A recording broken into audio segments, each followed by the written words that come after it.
అందరికీ నమస్కారం. Welcome to our channel మీతో ఎల్పి. ఈరోజు ఏ టు బి రెస్టారెంట్ స్టైల్లో మష్రూమ్ ఫ్రైడ్ రైస్ ఇంట్లోనే ఈజీగా ఎలా చేసుకోవాలో చూడబోతున్నాం. ఏ సాసెస్ యూజ్ చేయకుండా ఇంట్లో ఉండే మసాలా వెజిటబుల్స్తో చేస్తున్నాం కాబట్టి హెల్తీగాను ఉంటుంది. టేస్ట్ కూడా అచ్చం హోటల్ స్టైల్లోనే ఉంటుంది. ఈ విధంగా పొడి పొడిలాడాలంటే చిన్న చిన్న టిప్స్ ఫాలో అయితే సరిపోతుంది.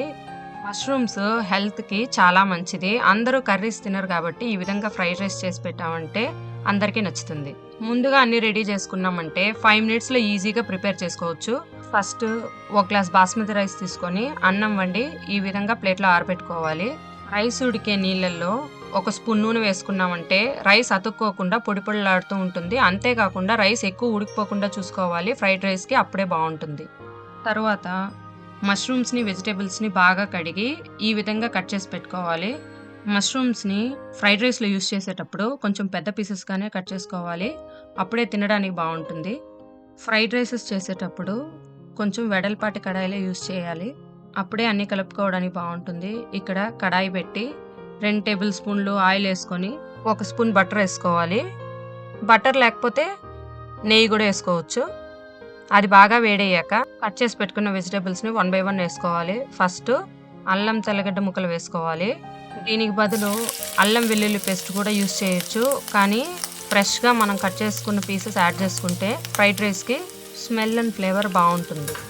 ఇవి కొంచెం ఫ్రై అయ్యాక కట్ చేసి పెట్టుకున్న ఒక పెద్ద ఆనియన్, 2 పచ్చిమిరపకాయలు వేసి కాసేపు బాగా వేయించుకోవాలి.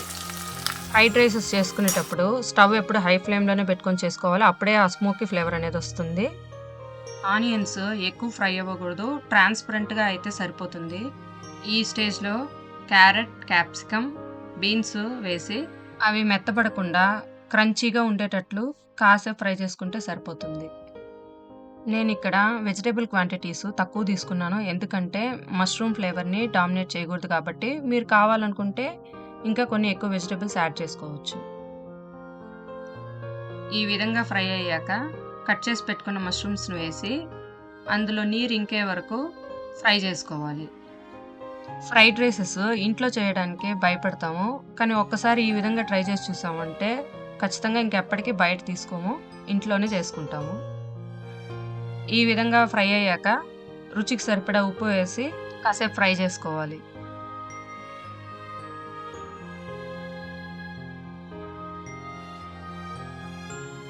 మష్రూమ్స్ ఈ విధంగా ఫ్రై అయిన తర్వాత బాగా ఆరబెట్టుకున్న అన్నాన్ని ఇందులో వేసుకోవాలి.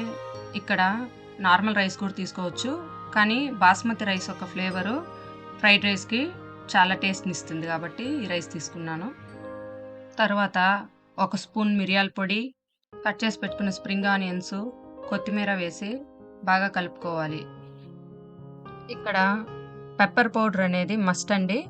పెప్పర్ పౌడర్ వేసుకోవడం వల్లనే ఈ ఫ్రైడ్ రైస్‌కి టేస్ట్ బావుంటుంది. కొంచెం ఘాటుగా కూడా ఉంటుంది కాబట్టి ఖచ్చితంగా పెప్పర్ పౌడర్ వేసుకోవాలి. ఈ టైంలో ఉప్పు సరిపడకపోతే కొంచెం ఉప్పు కూడా వేసుకొని ఈ విధంగా బాగా టాస్ చేసుకోవాలి. మీరు కావాలనుకుంటే ఈ స్టేజ్‌లో సాసులన్నీ వేసుకొని మిక్స్ చేసుకోవచ్చు. నేను తీసుకున్న మసాలా క్వాంటిటీస్ 1 గ్లాస్ రైస్‌కి కరెక్ట్‌గా సరిపోతుంది. మీరు కూడా ఒకసారి ట్రై చేసి ఎలా వచ్చిందో కింద కామెంట్ చేయండి. ఎక్కువ మిక్స్ చేయొద్దండి, లేకపోతే అన్నం విరిగిపోతుంది. ఈ విధంగా బాగా టాస్ చేసుకున్న తర్వాత ప్లేట్‌లోకి గానీ, బౌల్‌లోకి గానీ తీసుకుంటే ఎంతో రుచిగా ఉండే మష్రూమ్ ఫ్రైడ్ రైస్ రెడీ అయింది. టొమాటో సాస్‌తో గానీ, చిల్లీ సాస్‌తో గానీ సర్వ్ చేసుకుంటే టేస్ట్ ఇంకా బావుంటుంది. అట్లే తిన్నా బావుంటుంది. పిల్లలకి చాలా నచ్చుతుంది. మీరు కూడా ట్రై చేయండి. మీకు ఈ వీడియో కనుక నచ్చినట్లయితే please like, share and subscribe. Thanks for watching. మళ్ళీ ఇంకో మంచి రెసిపీతో కలుద్దాం.